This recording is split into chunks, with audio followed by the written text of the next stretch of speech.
fate, or you're defined by it. There are certain moments in every person's life where we have to make a choice. Will we succumb to challenges, or will we succeed? Will we persevere and become the person that we want to be, or will we give up? There is no better representation of this than my father, Griffen Saul. Even before I was born, my dad lived with advanced multiple sclerosis. This is a disease that affects the brain and spinal cord and weakens the immune system. This disease stripped away everything from him. His ability to walk, most of his motor skills, an ideal relationship with his children, and most importantly, his independence. This disease was always something difficult for my family and I to deal with, but during my freshman year, something happened that I never experienced. My dad began to fall very ill. None of us knew how serious, but before we even realized, he was in the hospital for days. Days turned into weeks. Weeks turned into months. I felt like my whole world was collapsing around me, as the thought of losing my father felt to be a very real possibility.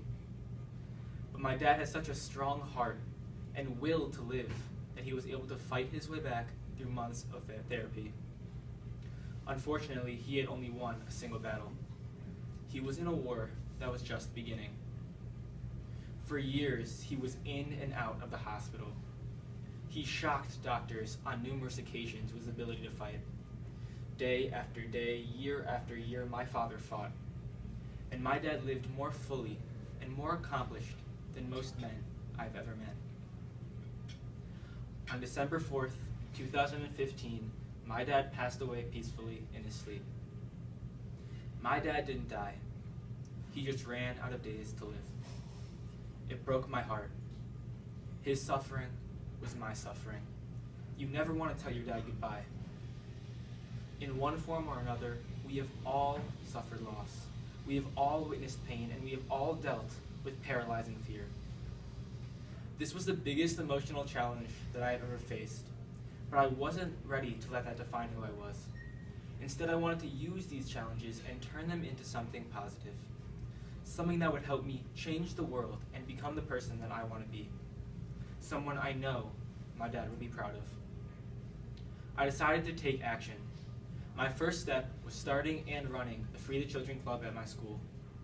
In addition, I have started my own nonprofit organization called We Are Able, with the mission being to empower youth with disabilities and their families to better improve the quality of their lives.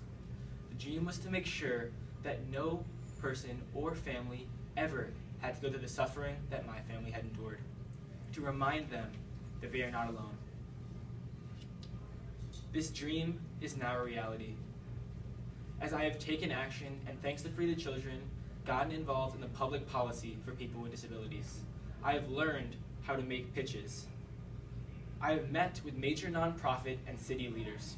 And most recently, I am working on launching a campaign to raise awareness for people with disabilities that I'm working with Free the Children to develop a plan to promote. None of this would have ever been possible if I had not heard of Free the Children and Craig Kielberger. I would have never thought that a 17-year-old like myself could make a change until I read about a 12-year-old who reminded me that anything was possible. When I first heard about Free the Children, I was convinced that I could make a change. I decided to write Mr. Kielberger a letter, and believe it or not, he responded. Part of his response contained something that to this day I have never forgotten, and I never will. He said this, and I quote, "I believe that we can each create positive change by using a simple equation. Issue plus gift equals better world. An issue is something that sparks your interest, something that you saw as wrong and decided to do something about, or something that has impacted your world, such as multiple sclerosis. The second part of your equation, your gift, is also critical. Everyone has a gift. For some it's sports, for others it's academics. For some people, their gift is compassion. They have the innate ability to listen to others and offer empathy. Griffen, I believe that you have many gifts." End quote. When my dad first passed away, I didn't want anything to do with anyone. I was ready to give up all of my hard work because I felt like there was nothing left to keep fighting for.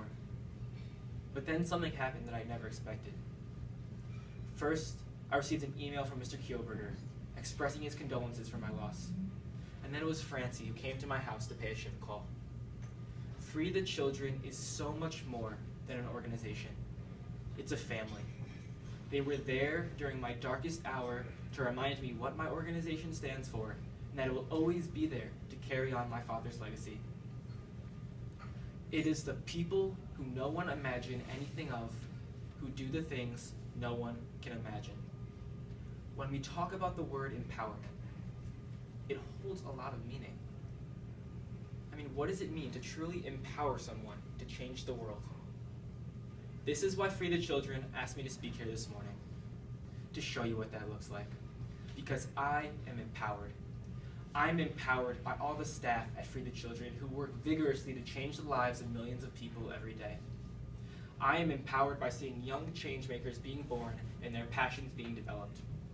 And mostly, I am empowered by Craig Kielberger, who made me believe, without even knowing me, that I could change the world.